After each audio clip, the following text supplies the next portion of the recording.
For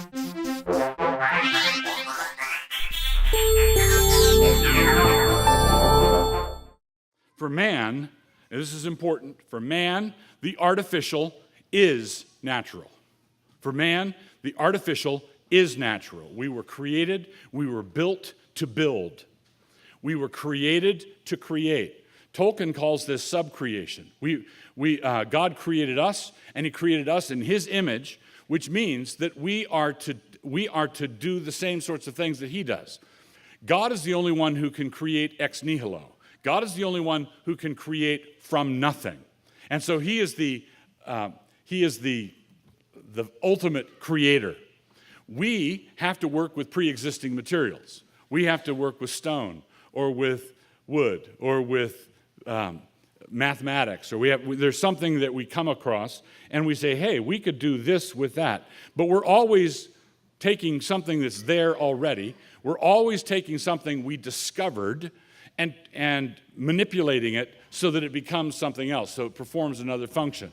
Whether it's artwork or whether it's a tool or whether it's some device, we are manipulating matter.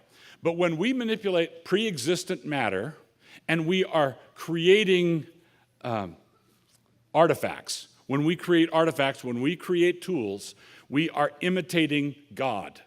We are not violating anything essential. To subcreate, to create, to fashion, to wield, to manipulate the world is not a deviation from the norm. It is an expression of the norm. We have to be completely done with Rousseau's idea of the noble savage. The idea that civilization is inherently a corrupting thing. Tools are inherently corrupting. Things that we build, buildings we build, skyscrapers we build, cathedrals we build, those things are not inherently corrupting. If you say, well, man at his best is living on an island in the South Seas, gathering coconuts and living a simple life, and that's all he has to do. Occasionally he goes fishing. You owe that to Rousseau. You don't owe that to a biblical understanding of how we were created to function. 10 minutes after Adam figured out what the honeycomb was, he started looking around for a stick. And he would have been looking around for a stick whether or not he was a fallen Adam or an unfallen Adam. We are tool-making creatures. We are supposed to be doing this. Should you not have any unease in your conscience at all? Well, yeah, if you're posting stupid things on the internet, then yeah, you ought to have unease about that. But the problem is the stupidity, not the internet, right? If you said the same stupid thing at a party 100 years ago, you ought to worry about that, not about the party, not about the fact that there were people there that you could talk to.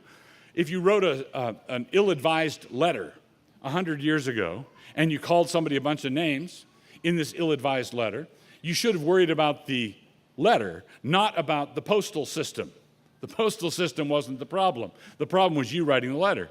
If you write an ill-advised email in the middle of the night, then you ought to worry about that, not about the existence of the internet. The sin is always in us. It's never in the thing. God created us to fashion tools. God created us to build things. God wanted us to live in this way. And he wanted us to do it living before him, obeying his word in righteousness.